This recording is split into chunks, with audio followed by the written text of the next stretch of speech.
Alors, nous avons terminé de dérouler la fertilisation organique. Nous avons apporté les différents éclaircissements sur toutes les étapes ou tous les types d'intégration à apporter pour avoir une fertilisation organique intéressante. Parce que ici, nous sommes toujours, il faut le préciser, nous sommes toujours dans le cadre de l'aliment naturel. Ici, ce sont toujours les différents éléments qu'il faut mettre en place pour développer l'aliment naturel. Ça, il ne faut pas l'oublier. Alors, nous venons de développer la partie fertilisation organique avec tous les types d'intégration qu'il faut mettre en place au choix pour pouvoir développer cet aliment naturel. Maintenant, ici, nous allons parler essentiellement de la fertilisation minérale, qui est aussi un volet qu'on peut développer pour produire de l'aliment naturel. Alors, la fertilisation minérale, c'est un processus qui consiste à apporter dans un milieu de culture les éléments nécessaires au développement de la plante. Voilà. Donc, ici, quand vous faites par exemple l'agriculture, la production du maïs, la production du haricot et la production d'autres intrants, vous apportez des engrais. Généralement, vous apportez des engrais à ces plantes pendant un moment ou pendant un stade précis de leur développement. Vous apportez des engrais et ce sont ces engrais qui permettent à cette plante de grandir. Pareillement, vous devez savoir que dans l'eau, dans le milieu aquatique, nous n'avons pas seulement des poissons. Nous avons aussi des plantes aquatiques qui sont présentes dans ce milieu, qui ont aussi besoin des engrais. Déjà, il faut savoir que le poisson dans l'eau mange aussi des plantes aquatiques. Donc, il faut apporter des engrais à ces plantes pour encourager leur production de la même façon que vous faites avec le maïs ou les haricots ou les arachides. Alors, quand vous apportez des engrais, ces plantes grandissent beaucoup plus mieux et constituent une très bonne alimentation aux poissons. Voilà. Donc, d'où la fertilisation minérale aussi en pisciculture. Et de la même façon que vous apportez des engrais aux poissons, c'est la même façon que vous apportez des engrais aux cultures terrestres, c'est la même façon que vous allez apporter aussi des engrais aux poissons. Et quand on parle d'engrais, nous parlons toujours des engrais que vous connaissez très bien, le NPK, l'azote, le phosphore et le potassium, qu'il faut apporter dans votre plan d'eau des, euh, pour avoir des engrais de bonne qualité et aussi des plants de bonne qualité. Alors, nous venons de dérouler l'alimentation naturelle des poissons. Nous venons de terminer avec l'alimentation naturelle. Là, maintenant, nous allons attaquer le deuxième type d'aliment, l'aliment complémentaire. Alors, c'est quoi l'aliment complémentaire en aquaculture ou en pisciculture? C'est très simple. Ce sont par exemple les restes de cuisine, hein. Vous voyez, ce sont des restes de cuisine, des déchets de cuisine que vous pouvez donner à vos poissons. Par exemple, quand vous finissez de manger à la maison, il y a parfois des arrêts qui restent non consommés que vous pouvez broyer et vous donner à vos clarias. Vous pouvez par exemple avoir à la maison du reste de riz, le reste de féculents qui n'a pas été consommé. Au lieu de mettre à la poubelle, vous pouvez tout simplement donner ça à vos poissons. Et tout ceci constitue l'aliment complémentaire. Voilà. Donc, il n'y a rien de spécial, hein. L'aliment complémentaire, c'est tout simplement ça. Ce sont des restes de cuisine, des déchets par-ci, par-là, déchets agroalimentaires. Vous allez par exemple dans des restaurants, vous collectez les déchets d'aliments non consommés et tout. Vous donnez à vos poissons. Ça, c'est l'aliment complémentaire, tout simplement.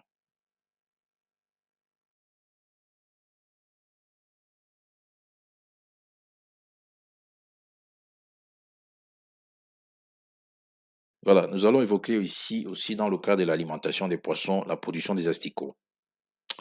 Alors, la production des asticots, ce sont, c'est une des techniques que nous recommandons aussi dans l'élevage des poissons parce que vous savez, alimenter les poissons, ça demande beaucoup d'argent. Le coût de l'alimentation est d'ailleurs souvent très élevé.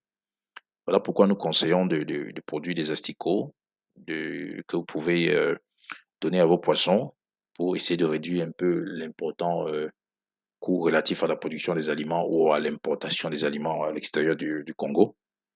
Parce qu'il faut préciser que les asticots sont une source importante de protéines animales, voilà, qui peut essayer de réduire un peu le coût d'import de certains intrants. Voilà, donc nous allons essayer de détailler un peu plus bas dans un petit protocole. Ça sera vraiment à titre, je dirais, théorique. mais nous apporterons des précisions dans le groupe WhatsApp relatif à la formation pour essayer d'expliquer par le biais des vidéos cette partie de la production des asticots qui pourra vous permettre d'avoir une vue d'ensemble sur cette technique. Voilà. Si nous avons vu un tout petit protocole pour produire des asticots, par exemple pour 100 kg de substrat, vous pouvez avoir besoin de la bourse de vache fraîche, vous pouvez chercher de la drèche de bière, chercher du son de riz, vous cherchez des déjections de porc, vous cherchez des fientes de poule, vous cherchez des œufs ou de viande pourrie, et puis voilà, avec tout ça, vous allez incuber dans un système de production pendant quelques jours, et après les œufs seront étalés sur le substrat, et vous ferez le suivi jusqu'à la production des asticots. Voilà, donc nous allons vous présenter dans le cadre de cette formation pratique des petites vidéos, de séquences, des mini-projets qui ont été réalisés dans le cadre de la production de façon pratique, juste dans le but de vous étayer un peu dessus. Ça va vous permettre d'avoir une idée assez précise de savoir comment produire tout ça. Voilà, parce que de façon théorique, c'est juste les éléments listés de ce qu'il vous faut mettre à disposition. Maintenant, dans une vidéo, nous allons vous expliquer comment, comment est-ce que la production d'elle-même se fait.